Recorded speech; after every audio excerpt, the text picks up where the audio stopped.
Hello students, आप सभी का मेरे यूट्यूब चैनल जियो प्लैनेट कॉर्नर पर हार्दिक स्वागत। कक्षा 12 में हम ज्योग्राफी को पढ़ रहे थे और सीबीएसई और आरबीएसई का जो सिलेबस है उसको हम 1 बाय 1 टॉपिक वाइज डिस्कस कर रहे थे। और उसी की सीरीज़ में हम एक नया टॉपिक लेकर आए हैं आज, मानव अधिवास यानी ह्यूमन सेटलमेंट के बारे में चर्चा करेंगे।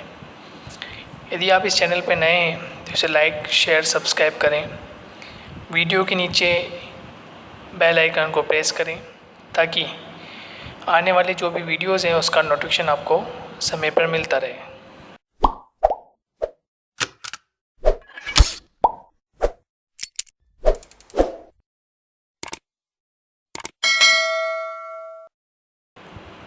आइए हम शुरुआत करते हैं एक नए टॉपिक की। बहुत ही महत्वपूर्ण टॉपिक है, अक्सर बोर्ड पैटर्न पर यहाँ से क्वेश्चन बनता ही रहता है। चर्चा करेंगे आज हम मानव अधिवास की, ह्यूमन सेटलमेंट वर्ल्ड के रेफरेंस में। जैसा आपको दिया हुआ है मानव अधिवास का अभिप्राय, तो हमें सबसे पहले जान लेना है कि मानव अधिवास का अभिप्राय क्या है। पृथ्वी के धरातल पर मानव द्वारा निर्मित एवं विकसित आवासों के संगठित समूह को अधिवास कहते हैं। तो सबसे पहली लाइन में यहाँ परिभाषा बताई गई है और परिभाषा में बताया गया है कि पृथ्वी के धरातल पर मानव द्वारा निर्मित एवं विकसित आवासों के संगठित समूह को अधिवास कहते हैं। देखिए, पृथ्वी के धरातल की हम यदि चर्चा करें कि पृथ्वी का धरातल क्या है, हम उसकी चर्चा करें तो इस प्रकार से पृथ्वी पर आपको पता है कि 71% भूभाग पर महासागर है। यह आप कक्षा 11 में पढ़कर आ चुके हैं, जहाँ हम महासागरों की, स्थल भागों की और वायुमंडल की चर्चा करते हैं। और इसके 29% भाग पर महाद्वीप पाए जाते हैं। यहाँ तो है महासागर, 71% भाग पर महासागर और 29% भूभाग पर क्या पाए जाते हैं, तो 29% भूभाग पर हमें महाद्वीप देखने को मिलते हैं। और महाद्वीप किसको रिप्रेजेंट या महाद्वीप क्या है, तो एक कठोर भूभाग। महाद्वीप क्या है? कठोर भूभाग। तो हम इसको क्या कह सकते हैं? धरातल। क्या कह सकते हैं? धरातल। जबकि महासागर क्या है? तो महासागर है जलीय भाग। महासागर क्या है? महासागर है जलीय भाग।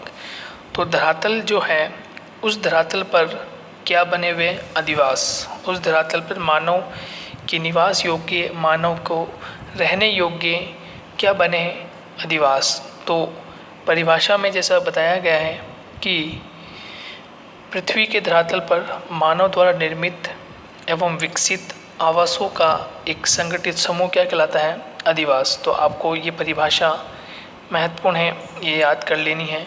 ठीक है, नेक्स्ट। मानव अधिवास को मानव बस्ती भी कहा जाता है। अक्सर हम बस्ती के नाम से भी इसे पुकारते हैं, तो इसे हम बस्ती भी कह देते हैं। मानव अधिवास साधारणतया स्थायी रूप से बसे होते हैं, किंतु कुछ अधिवास अस्थायी भी होते हैं। यह एकाकी व संकुल भी होते हैं। देखिए, हम जानते हैं कि मानव अधिवास जो है वो मुख्य रूप से स्थायी रूप में है, यानी कि जो कोई व्यक्ति या व्यक्तियों का समूह एक स्थान पर निवास करता है तो वह स्थायी हो जाता है, एक परमानेंट अधिवास बना लेता है, परमानेंट आवास बना लेता है और वहाँ पर निवास करता है। वहाँ उसका पूरा जीवन यापन चलता है और यानी कि उसकी जो पीढ़ियाँ हैं वो बैक टू बैक वहीं पर निवास करती हैं, वहीं पर अपना स्थान बनाती हैं। तो वह अधिवास कैसा कहलाएगा? स्थायी अधिवास। और एक अधिवास होता है जो कि अस्थायी अधिवास कहलाता है। अक्सर ये अस्थायी अधिवास मुख्य रूप से कृषि कार्य के लिए या पशुपालन के लिए, कृषि कार्य के लिए या पशुपालन के लिए किया जाता है। तो वह व्यक्ति या व्यक्तियों का समूह जो एक स्थान पर कृषि करता है और बाद में उसको छोड़ देता है, या पशुपालन के लिए व्यक्ति या व्यक्तियों का समूह या विभिन्न प्रकार की जो जातियाँ होती हैं वो एक समय के लिए पहाड़ी क्षेत्रों पर जाती हैं और वापस से उतरकर नीचे की ओर आ जाती है। तो इस प्रकार से अधिवास चलता रहता है। और यहाँ पर जो अधिवास बनते हैं वो कुछ समय के लिए 10 दिन, 1 माह, 2 माह, 3-4 महीने के लिए बनता है और उसके बाद वे अन्यत्र स्थापित हो जाते हैं। तो ऐसे अधिवास क्या कहलाते हैं? अस्थायी अधिवास। लेकिन वह अधिवास जो पीढ़ियों दर पीढ़ियों चले आते हैं, एक पीढ़ी से दूसरी पीढ़ी, और उनका स्थान निश्चित ही रहता है, वे अक्सर बदलते नहीं हैं, ऐसे अधिवास क्या कहलाते हैं? ऐसे अधिवास स्थायी अधिवास कहलाते हैं। तो सबसे पहले हमने परिभाषा देख ली कि पृथ्वी के धरातल पर मानव द्वारा निर्मित एवं विकसित आवासों के संगठित समूह को अधिवास कहते हैं, और मानव अधिवास को मानव बस्ती भी कहा जाता है। ये भी हमने इसकी चर्चा कर ली है। अब इसके आगे हम देखते हैं कि क्या कहना चाह रहा है। तो आगे ये है कि अधिवासों का महत्वपूर्ण उपयोग मानव निवास के लिए होता है। तो अधिवासों का जो उपयोग हम कर रहे हैं वो किस रूप में कर रहे हैं? निवास के रूप में, यानी जो मानव है या मानव का एक समूह है वह निवास कर रहा है। मानव अपने सामाजिक, आर्थिक, सांस्कृतिक, धार्मिक आदि कार्यों को पूरा करने के लिए भी अधिवासों का उपयोग करता है। तो ये बात सही है कि मानव जहाँ निवास करेगा, मानव जहाँ रहना प्रारंभ करता है, तो मानव जहाँ रहना प्रारंभ करता है तो उसका सामाजिक, यानी उसका समाज से लगाव होता है, उसका एक छोटा समूह बनता है, एक छोटा समाज बनता है, और वह समाज धीरे धीरे आगे की ओर गतिशील होता है।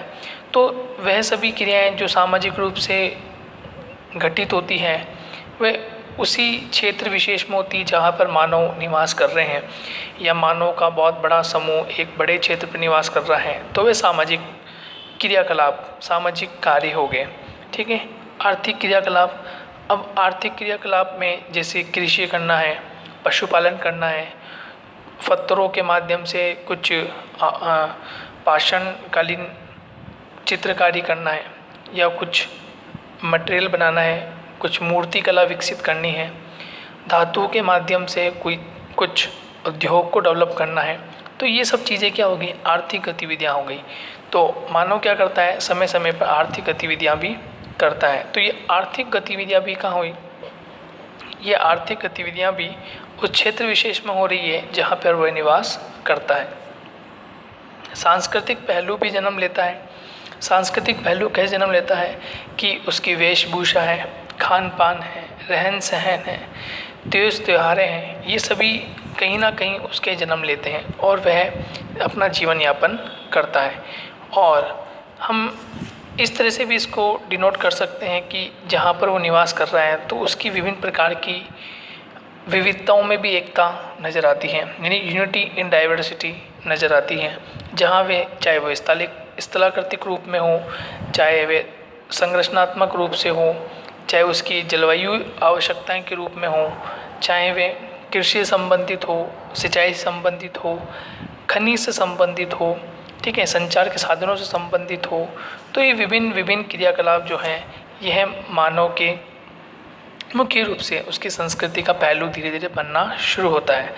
संस्कृति में विशेष रूप से हम खान पान का, उसकी चिकित्सा पद्धति का, ठीक है, रहन सहन का, मेले और त्योहारों का, हम भाषा और साहित्य का हम वर्णन करते हैं जो उसकी संस्कृति कहलाती है।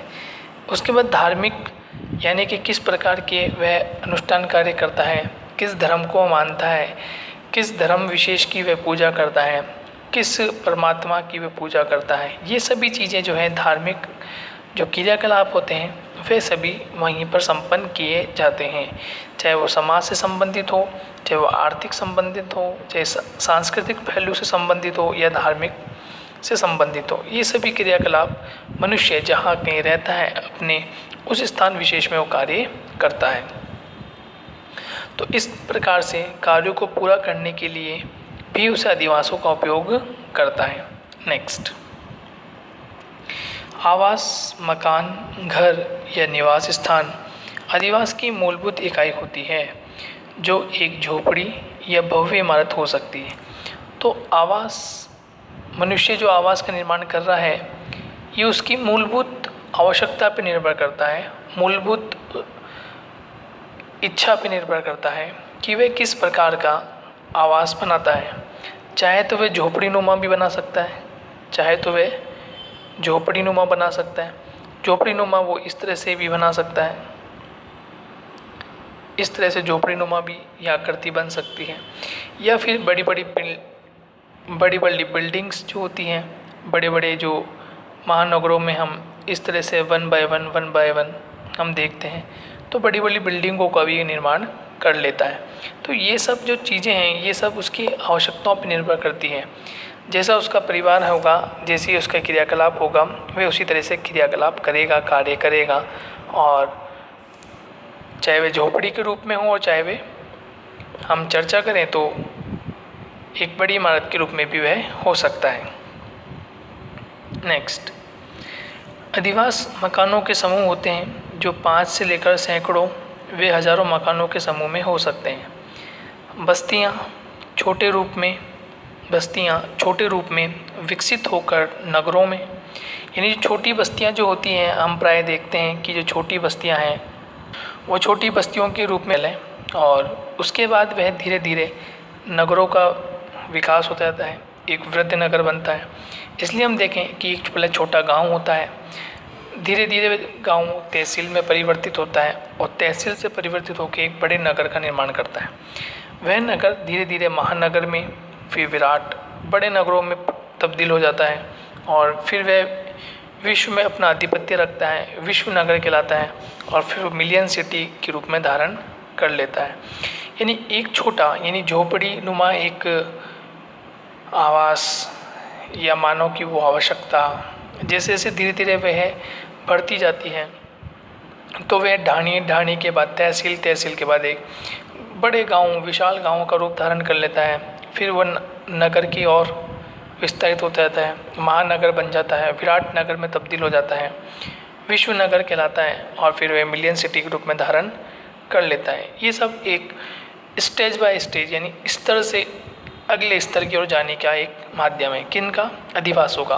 तो जिस प्रकार से जनसंख्या विकसित होती जाती है, जनसंख्या बढ़ती जाती है, जनसंख्या में वृद्धि होगी, ठीक उसी प्रकार से चाहे वह ढाणी हो, चाहे वह तहसील हो, एक विशाल गांव हो और फिर नगर हो, फिर महानगर हो, वो धीरे धीरे जनसंख्या पर निर्भर करता है कि वहाँ जनसंख्या का किस प्रकार से ग्रोथ रेट है, किस प्रकार से वहाँ वृद्धि की जो दर है वो किस प्रकार से बढ़ती है।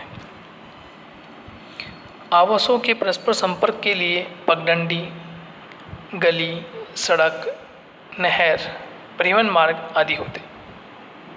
यानी हमें एक बड़ी कॉलोनी से दूसरी बड़ी कॉलोनी की ओर जाना है या एक गांव से दूसरे गांव की ओर जाना है, तो हमें प्राय पगडंडी का इस्तेमाल हम करते हैं या गलियों का, हम एक गली से दूसरे गली में चले जाते हैं या एक पर्टिकुलर वो जो आवास का क्षेत्र है, आवास का जो एरिया है जहाँ आप रहते हैं, वहाँ आप दूसरी गली में जाएँ तो दूसरा आवासीय क्षेत्र आना शुरू हो जाता है।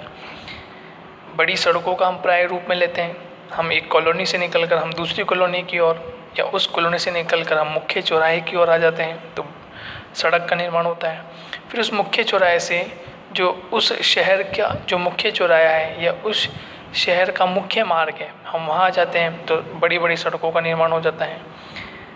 नहरों की बात करें, यदि किसी पर्टिकुलर स्थान पर कोई बड़ी विशाल नदी बह रही है तो उसकी छोटी छोटी धाराओं के रूप में हम नहर निकाल लेते हैं, उसमें छोटे छोटे हम जहाज़ों के द्वारा, डिस्टिम्बर्स के द्वारा हम एक स्थान से दूसरे स्थान पर आ जाते हैं, जैसे परिवहन मार्ग हम जिसको कहते हैं। तो ये सभी चीज़ें जो हैं ये एक छोटे से आवास, एक छोटी सी झोपड़ी से लेकर एक भव्य इमारत को रिप्रेजेंट करता है कि मानव किस प्रकार से एक छोटी झोपड़ी के बाद धीरे धीरे धीरे अपने स्तर को बढ़ाता है। जनसंख्या जैसे जैसे बढ़ती जाती है उसका भी डेवलपमेंट होता जाता है, वो भी विकसित होती जाती है। और इसीलिए प्रोफेसर विडाल डी ला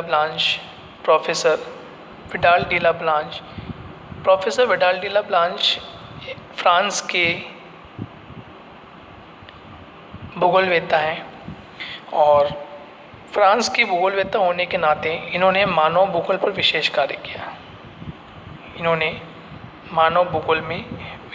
किया। देखिए, जब हम 11वीं क्लास में पढ़ते हैं तो 11वीं क्लास में सबसे ज़्यादा जोर होता है भौतिक भूगोल पर, यानी फिजिकल ज्योग्राफी सबसे ज़्यादा जोर दिया जाता है।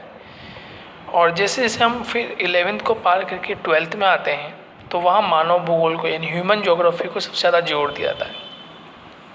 तो यहाँ पर भी मानव भूगोल को बढ़ाने का, मानव भूगोल को विकसित करने का जो श्रेय देते हैं फ्रांस में, वो देते हैं प्रोफेसर विडाल डी ला ब्लांच। और यह फ्रांस में मानव भूगोल के पिता कहा जाते हैं, यानी कि father of human geography in France. ठीक है, तो विडाल डी ला ब्लांच। वैसे हमने जब चैप्टर 1 को हमने कंप्लीट किया था तो वहाँ पे हमने रेड जेल का नाम भी पढ़ा था। तो रेड जेल ने सबसे पहले ह्यूमन ज्योग्राफी यानी कि मानव भूगोल का जो वर्चस्व था, मानव भूगोल की जो शुरुआत थी, मानव भूगोल को विकसित करने का जो कार्य किया वो रेड जेल ने किया। और रेड जेल की पुस्तक का नाम हमने पढ़ा था एंथ्रोपोज्योग्राफी। तो मानव भूगोल को आगे बढ़ाने का, मानव भूगोल को विकसित करने का कार्य यदि किसी प्रथम व्यक्ति ने किया तो वह फ्रेडरिक रेड जेल है, जो जर्मन भूगोलवेत्ता हैं। और इसलिए उन्हें संपूर्णतः मानव भूगोल का पिता कहा जाता है। लेकिन फ्रांस में यदि मानव भूगोल का कोई पिता माना जाता है तो फिर वह है प्रोफेसर विडाल डी ला ब्लांच, जिन्होंने मानव भूगोल के क्षेत्र में फ्रांस में रहकर विशेष कार्य किया और मानव भूगोल को हमेशा आगे की ओर अग्रसर करते रहे। और इसलिए आज मानव भूगोल भौतिक भूगोल के साथ पढ़े जाने वाला एक मुख्य विषय है। इसलिए हम जब ज्योग्राफी को पढ़ते हैं तो ज्योग्राफी की हम हमेशा 2 ब्रांच से डिस्कस करते हैं कि मुख्य रूप से 2 ब्रांचें होती हैं, एक भौतिक भूगोल, एक मानव भूगोल। भौतिक भूगोल में हम फिजिकल फीचर्स का अध्ययन करते हैं, चाहे हम भारत के भूगोल की बात करें, चाहे हम विश्व भूगोल की बात करें, चाहे हम पर्टिकुलर एक स्टेट की हम बात करें। ठीक है, तो वहाँ हम उसके फिजिकल फीचर्स की हम चर्चा करते हैं। फिजिकल फीचर्स में वहाँ पर्वत, पठार, मैदान, नदियाँ, वहाँ की जलवायु, ठीक है, वहाँ की मृदा, ठीक है, वहाँ का भौगोलिक वातावरण, वहाँ का चिकित्सा पद्धति, हम उसकी चर्चा करते हैं। लेकिन जब मानव भूगोल की चर्चा करते हैं, मानव भूगोल को हम पढ़ते हैं, चाहे वे भारत का मानव भूगोल हो, चाहे विश्व का मानव भूगोल हो, या किसी प्रदेश विशेष का मानव भूगोल का अध्ययन करते हैं, तो हालांकि वहाँ मानव भूगोल दिखाई नहीं पड़ता, लेकिन कहीं ना कहीं जो हम कुछ पढ़ते हैं वे सब मानव भूगोल में ही आता है। जस्ट लाइक इकोनॉमिक ज्योग्राफी पढ़नी हो, एग्रीकल्चर ज्योग्राफी को पढ़ना हो, रिसोर्स ज्योग्राफी पढ़ना हो, इंडस्ट्रियल ज्योग्राफी को पढ़ना हो, ट्रांसपोर्ट ज्योग्राफी को पढ़ना हो, पॉपुलेशन ज्योग्राफी को पढ़ना हो, political geography, social geography, cultural geography, historical geography, military geography, ये सभी जो है मानव भूगोल के अंतर्गत रखी जाती है। इन्हें मानव भूगोल के अंतर्गत हम पढ़ते हैं ताकि हम दोनों का संबंध स्थापित कर सकें कि फिजिकल ज्योग्राफी और ह्यूमन ज्योग्राफी में क्या डिफरेंस है, क्या अंतर संबंध इन दोनों में रखा जाता है। आइए हम देखते हैं प्रोफेसर विडाल डी ला ब्लांच की जो परिभाषा है अत्यंत महत्वपूर्ण है। चाहे वह आप CBSE बोर्ड से लिंक करते हो, चाहे आप RBS बोर्ड से लिंक करते हो, अक्सर क्वेश्चन डायरेक्टली पूछा जा सकता है कि मानव अधिवास के संदर्भ में प्रोफेसर विडाल डी ला ब्लांच की जो परिभाषा है उसे बताइए या लिखिए। मानव द्वारा स्वयं के आवास एवं अपनी संपत्ति को रखने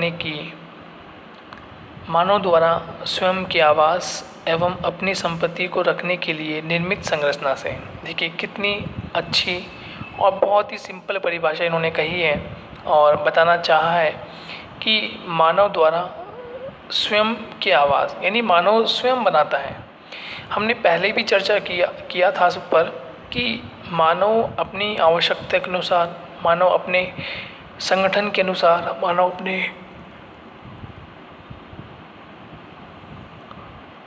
समूह के अनुसार उस चीज़ आवाज़ बनाने को, अधिवास बनाने को, या छोटे छोटे ढाणी हो, चाहे कस्बा हो, गांव हो, उसका निर्माण करता है अपनी आवश्यकता के अनुसार। तो मानव द्वारा स्वयं के आवास और अपनी संपत्ति, जो भी उनकी संपत्ति होती है, चाहे वह कृषि कार्य करता हो, चाहे वह पशुपालन करता हो, चाहे अपने परिवार को रखता हो, जो भी उसे आय प्राप्त होती है, उस आय के बड़े भाग को वह सुरक्षित रखना चाहता हो। वर्षा से, सर्दी के समय चलने वाली ठंडी हवाओं से या ग्रीष्म ऋतु में चलने वाली गर्म हवाओं से सुरक्षित रखता है, पशुओं को सुरक्षित रखता है, परिवार को सुरक्षित रखता है। तो ये सब क्या है, उसकी संपत्ति है और संपत्ति को क्या करता है, वह सुरक्षित रखने की जिम्मेदारी रखते हैं। तो मानव द्वारा स्वयं के आवास एवं अपनी संपत्ति को बनाए रखने के लिए निर्मित एक संरचना से। नेक्स्ट, मानव अधिवासों की जो उत्पत्ति है, मानव ने अपनी विकास यात्रा में जब यानी एकत्रीकरण का मतलब क्या था कि जब मानव जंगलों में निवास करता था, जब मानव का प्रारंभिक समय माना जाता है, जब उसके पास ऐसा कोई आइडिया नहीं था कि हम पर्टिकुलर झोपड़ी बनाकर या कोई बड़ा अधिवास बनाकर हम वो गतिविधि करें, तो मानव ने एकत्रीकरण यानी एग्लोमरेशन का कार्य किया और आखेट की व्यवस्था को पार कर, यानी आखेट यानी हंटिंग करना, ठीक है। हंटिंग पशु को मारना भी हो सकता है, पेड़ पौधों से फल फ्रूट को तोड़ना भी हो सकता है, पेड़ों को काटना भी हो सकता है, ठीक है। तो इस अवस्था को पार कर इसने पशुपालन अवस्था के साथ ही कृषि कार्य करना प्रारंभ कर दिया। तो उस समय मानव एक विचाराधीन मानव था, सोचता था, विचार करता था। तो उस समय जब ये जंगलों में निवास कर रहा है, जंगलों में एक स्थान से दूसरे स्थान की ओर आ और जा रहा है, तो वहाँ पर एकत्रीकरण यानी एग्लोमरेशन का काम कर रहा है, ठीक है। पेड़ों से फल फूल नीचे गिर जाते हैं, ज़मीन पे बिखर जाते हैं, उसको खाने के लिए, प्राप्त करने के लिए उसको ढूंढना, प्राप्त करना, आखेट यानी पशुओं को मारना, पेड़ों को काटना, पेड़ों की पत्तियों को तोड़ना, पेड़ों से फल फ्रूट को तोड़ना, इस प्रकार की एक्टिविटी कर रहा है। और उसके बाद धीरे धीरे जब वह पशुओं के साथ घुलता है, मिलता है, उनसे एक संबंध स्थापित करता है, तो वह पशु को धीरे धीरे पालना शुरू करता है और पालतू पशु के रूप में पालना शुरू कर देता है, जो उसके लिए एक जीविका का साधन भी होता है और उसको आने और ले जाने के लिए भी उसको एक सहायता प्रदान करता है। और उसके बाद धीरे धीरे वो कृषि कार्य करना भी प्रारंभ करता है। तो ये सब एक स्तर से दूसरे स्तर की ओर, दूसरे से तीसरे स्तर की ओर जो एक वेरिएशन चलता है, यानी पहले हम छोटी सीढ़ी पर, फिर बड़ी पर, फिर उससे बड़ी पर, तो हम जैसे जैसे अपर लेवल पे चलते हैं, हम सोचते हैं, विचार करते हैं और धीरे धीरे अपर लेवल पे चलते हैं। ठीक उसी प्रकार से स्वयं निवास कर रहा था या स्वयं जंगलों में विचरण करता था, तो इस प्रकार की वो एक्टिविटी करता था।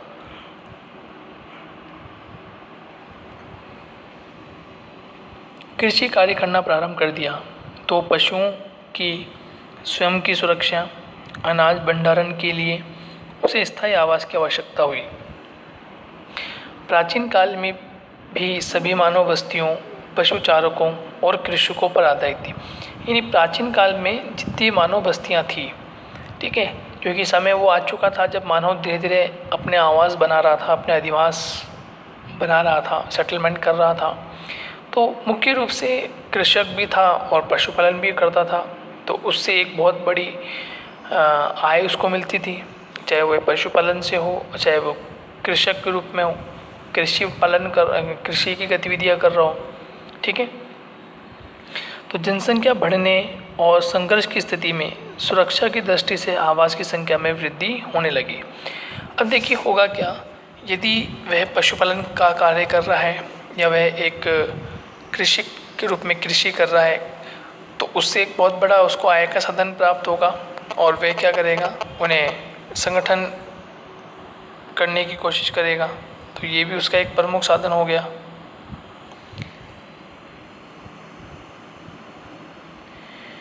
उसके पश्चात क्या हुआ, सुरक्षा की दृष्टि से भी आवासों की संख्या में वृद्धि होने लगी। तो इस प्रकार से क्रिया चलती रही, आगे वे मानव बढ़ता रहा। और आगे हम देखते हैं कि लोग अलग अलग दूरियों पर घर बनाकर रहने लगे। धीरे धीरे मानव ने विकास किया और उत्पादन में वृद्धि से व्यापार एवं परिवहन का विकास हुआ। तकनीकी विकास और जनसंख्या वृद्धि से गांवों की वृद्धि हुई। पुराने गांवों के आकार बढ़ने से नगरों के विकास की परंपरा प्रारंभ हो गई। ठीक है, पुराने गांवों का आकार बढ़ता चला गया। वर्तमान से लेकर लगभग 5000 वर्ष पूर्व चाहे मिस्र की इजिप्ट, सिंधु, दजला फरात की घाटियों में विशाल नगरों की उत्पत्ति एवं विकास हुआ। तो आज से पहले हम जब हिस्ट्री में, इतिहास में हम सिंधु घाटी सभ्यता को पढ़ते हैं, दजला फरात नदियों की जो मेसोपोटामिया की सभ्यता हम उसको पढ़ते हैं, नील नदी घाटी यानी मिस्र की सभ्यता को हम पढ़ते हैं, तो हम ये देखते हैं कि किस प्रकार से मानव अधिवास का एक पैटर्न चेंज होता चला गया, समय के अनुसार चेंज हुआ। एकदम से परिवर्तन नहीं आया, जैसे जैसे आवश्यकता बढ़ती चली गई वो पैटर्न भी चेंज होता चला गया। मानव अधिवास की उत्पत्ति मूलतः अपने निवास के लिए होती है। इस आधार पर अधिवासों की उत्पत्ति को 2 भागों में बांटा जाता है। 2 भागों में, किन 2 भागों में हम बांटते हैं, अस्थायी अधिवास और अस्थायी अधिवास। हमारी चर्चा पहले भी हुई थी, इस संबंध में हमने आपको बताया था कि मानव अपनी आवश्यकता के आधार पर एक तो अस्थायी अधिवास बना रहा है या स्थायी अधिवास बना रहा है। पहले के समय में जब हम देखते हैं कि मानव एक स्थान से दूसरे स्थान के विचरण कर रहा है, तो कक्षा 12वीं के विद्यार्थी यदि इस वीडियो को देख रहे हैं तो आप मुझे कमेंट बॉक्स में कमेंट करके बताएं कि मानव जब आज से लगभग 5000 वर्ष पूर्व जब हम सिंधु घाटी सभ्यता की बात करते हैं या उससे पूर्व जब मानव का विकास हुआ होगा, प्रथम अवस्था में जंगलों में निवास करना उसने शुरू किया होगा, तो मेरा आपसे क्वेश्चन है, आप मुझे बताएं कमेंट बॉक्स में कमेंट करके कि उस समय मानव का जो अधिवास रहे होंगे, सेटलमेंट रहे होंगे, वो किस प्रकार के रहे होंगे जब मानव ने प्रारंभ किया था अपना जीवन यापन। तो आप मुझे कमेंट बॉक्स में कमेंट करके बताएं कि मानव के जीवन यापन के समय मानव के जो अधिवास थे, सेटलमेंट थे, वो परमानेंट सेटलमेंट थे या नॉन परमानेंट या टेम्परेरी सेटलमेंट थे। ठीक है, परमानेंट सेटलमेंट थे या टेम्परेरी सेटलमेंट थे। जब मानव ने अपने जीवन की प्रारंभिक शुरुआत में जब मानव था तो उसके सेटलमेंट परमानेंट सेटलमेंट थे या फिर टेम्परेरी सेटलमेंट थे। इसकी जो मैंने आपसे क्वेश्चन पूछा है, इसे आप कमेंट बॉक्स में कमेंट करके बताएं। नेक्स्ट हम आगे पढ़ेंगे कि परमानेंट और टेम्परेरी सेटलमेंट किस प्रकार के होते हैं, क्या उसकी मुख्य विशेषताएं होती हैं, हम उसकी चर्चा करेंगे। जब तक के लिए थैंक यू, और इस चैनल को लाइक, शेयर, सब्सक्राइब ज़रूर करें ताकि आने वाले वीडियोज़ का नोटिफिकेशन आपको मिलता रहे। Thank you.